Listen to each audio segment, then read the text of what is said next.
ഇപ്പോൾ നൽകാൻ കഴിയുന്നത് ഒരു വലിയ വാർത്ത തന്നെയാണ്. അമേരിക്കയുടെ ഭാഗത്തുനിന്ന് വലിയൊരു നീക്കം, പാകിസ്ഥാൻ അക്ഷരാർത്ഥത്തിൽ വെട്ടിൽ വീണു പോകുന്ന ഒരു വലിയ നീക്കം, വലിയൊരു പ്രഖ്യാപനം ഉണ്ടായിരിക്കുന്നു എന്നുള്ളത് തന്നെയാണ് ഈ സമയം നൽകാൻ കഴിയുന്ന ഏറ്റവും പ്രധാനപ്പെട്ട വാർത്ത. അതിലേക്ക് നയിച്ചത് ഒരുപക്ഷെ ഇന്ത്യയുടെ കർശനമായ ഒരു നിലപാട് തന്നെ ആകണം എന്നാണ് ഈ രംഗത്തുള്ള നയതന്ത്ര രംഗത്തുള്ള വിദഗ്ധർ പറയുന്നത്. കഴിഞ്ഞ ദിവസം നാറ്റോ മേധാവി മാർക്കോ റുട്ടെ പറഞ്ഞത്, റഷ്യയിൽ നിന്നും എണ്ണ വാങ്ങുന്ന രാജ്യങ്ങൾക്ക് 500% താരിഫ് ഞങ്ങൾ ഇരട്ട നികുതി ചുമത്തുമെന്നാണ് പറഞ്ഞത്. അതിന് പ്രതികരിച്ചുകൊണ്ട് ഇന്ത്യൻ വിദേശകാര്യ മന്ത്രാലയം പറഞ്ഞത്, തങ്ങളുടെ രാജ്യത്തിന്റെ ഊർജ്ജമാണ് തങ്ങൾക്ക് വലുത്, അതിനാവശ്യമായ ഊർജ്ജം സംഭരിക്കാൻ വില കുറഞ്ഞ് ലഭിക്കുന്ന ഏതിടത്തും തങ്ങൾ പോകും, തങ്ങൾ ഈ ഇരട്ട നീതിയോ ഇല്ലെങ്കിൽ ഇത്തരം ഭീഷണികളോ വകവെക്കുന്നില്ല എന്ന് പറഞ്ഞു. അതിന് തൊട്ടു പിന്നാലെ അമേരിക്കൻ വിദേശകാര്യ സെക്രട്ടറി മാർക്കോ റുബിയോ ഒരു വലിയ പ്രഖ്യാപനം നടത്തി. ഇന്ത്യയിൽ പഹൽഗാമിൽ ഭീകരാക്രമണം നടത്തിയ റെസിസ്റ്റന്റ് ഫ്രണ്ട് എന്ന് പറയുന്ന സംഘടനയെ ആഗോള ഭീകരവാദ പട്ടികയിൽ പെടുത്തി. ഒപ്പം തന്നെ വിദേശ ഭീകരവാദ പട്ടികയിൽ പെടുത്തിയിരുന്നു. ഇന്ത്യ വളരെ കാലമായി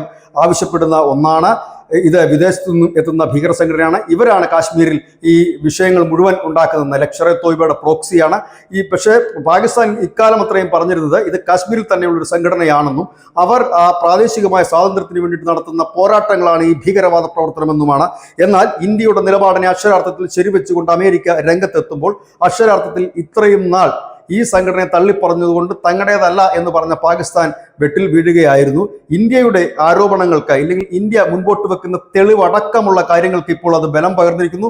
അന്താരാഷ്ട്ര സമൂഹത്തിനോട് ഇന്ത്യ പറഞ്ഞത്, വിദേശത്ത് നിന്ന് എത്തുന്ന ഭീകരരാണ്, പ്രത്യേകിച്ച് പാകിസ്ഥാനിൽ നിന്നും മറ്റും എത്തുന്ന, ഇന്ത്യക്ക് പുറത്തുള്ള ഏത് രാജ്യവും വിദേശ രാജ്യമാണ്. അപ്പോൾ അങ്ങനെ വരുമ്പോൾ അത്തരത്തിൽ വിദേശ ഭീകരരാണ് ഇന്ത്യയിൽ കടന്ന് ഇന്ത്യൻ പൗരന്മാരെ കൊന്നൊടുക്കുന്നത്. അത് കണ്ടു നിൽക്കാൻ കഴിയില്ല. ഭീകരവാദത്തോട് തങ്ങൾക്ക് വിട്ടുവീഴ്ച നിലപാടില്ല, സീറോ ടോളറൻസ് ആണ് നയം എന്ന് പറയുകയുണ്ടായി. ഇപ്പോൾ ഈ സംഘടനയെ വിദേശ ഭീകര സംഘടന FTO എന്ന ഗണത്തിലും ആഗോള ഭീകര സംഘടന SDGT എന്ന ഗണത്തിലും പെടുത്തിയിരിക്കുന്നു. ഇതോടുകൂടി തന്നെ ഇതിന്റെ നേതാക്കൾക്കും ഇല്ലെങ്കിൽ ഇതിന്റെ അണികൾക്കുമൊക്കെ ഏത് സമയത്തും എന്തും സംഭവിക്കാം. കാരണം ഇവരെ അറസ്റ്റ് ചെയ്യപ്പെടാം, അല്ലെങ്കിൽ ഇവർ കൊല ചെയ്യപ്പെടാം. അത് ആഗോള ഭീകര സംഘടനയുടെ പട്ടികയിലോ ഇല്ലെങ്കിൽ ആഗോള ഭീകര ആ ഒരു ഗണത്തിലോ പെടുത്തിക്കഴിഞ്ഞാൽ ഇവരുടെ സ്വത്തുക്കൾ മരവിപ്പിക്കാം, വിദേശത്തോ മറ്റു രാജ്യങ്ങളിലോ ഉള്ള സ്വത്തുക്കൾ മരവിപ്പിക്കാം.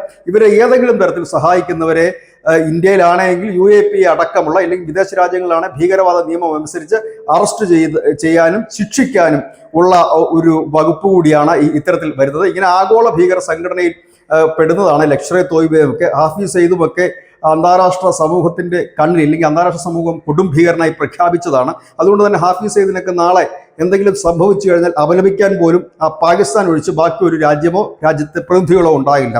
ഇത്തരം ഒരു സാഹചര്യത്തിൽ ഇന്ത്യ വളരെക്കാലമായി ആവശ്യപ്പെടുന്ന ഒരു വലിയ കാര്യമായിരുന്നു ദ റെസിസ്റ്റന്റ് ഫ്രണ്ട് എന്ന് പറഞ്ഞ് കാശ്മീരിൽ പ്രവർത്തിക്കുന്ന ലഷ്കർ-ഇ-തോയ്ബയുടെ പ്രോക്സിയെ ആഗോള ഭീകര സംഘടനയുടെ പട്ടികയിൽപ്പെടുത്തുക. ഇങ്ങനെ പട്ടികയിൽപ്പെടുത്തുന്നത് കൂടി പാകിസ്ഥാന് കിട്ടുന്ന പണി എന്തെന്ന് ചോദിച്ചു കഴിഞ്ഞാൽ, ഈ അടുത്ത സമയത്താണ് ഇവരെ അമേരിക്ക ഗ്രേ ലിസ്റ്റിലേക്ക് ഉൾപ്പെടുത്തിയ, ബ്ലാക്ക് ലിസ്റ്റ് ആയിരുന്നു, ഗ്രേ ലിസ്റ്റിലേക്ക് ഉൾപ്പെടുത്തുകയും അവിടെ നിന്ന് ഫണ്ടുകൾ ലഭിക്കുകയും ചെയ്തിരുന്നു. ഇനിയിപ്പോൾ വീണ്ടും ഇന്ത്യയുടെ ഇവരെ ബ്ലാക്ക് ലിസ്റ്റിലാക്കാനുള്ള ഇന്ത്യയുടെ നീക്കങ്ങൾക്ക് കരുത്തു പകരും. IMF-ലും മറ്റും ഇന്ത്യ പറഞ്ഞത് ഇവരെ ബ്ലാക്ക് ലിസ്റ്റിൽ നിന്ന് തന്നെ നിലനിർത്തണം, കാരണം ഭീകരന്മാർക്കാണ് ഈ ഫണ്ട് മുഴുവൻ പോകുന്നതെന്നാണ്.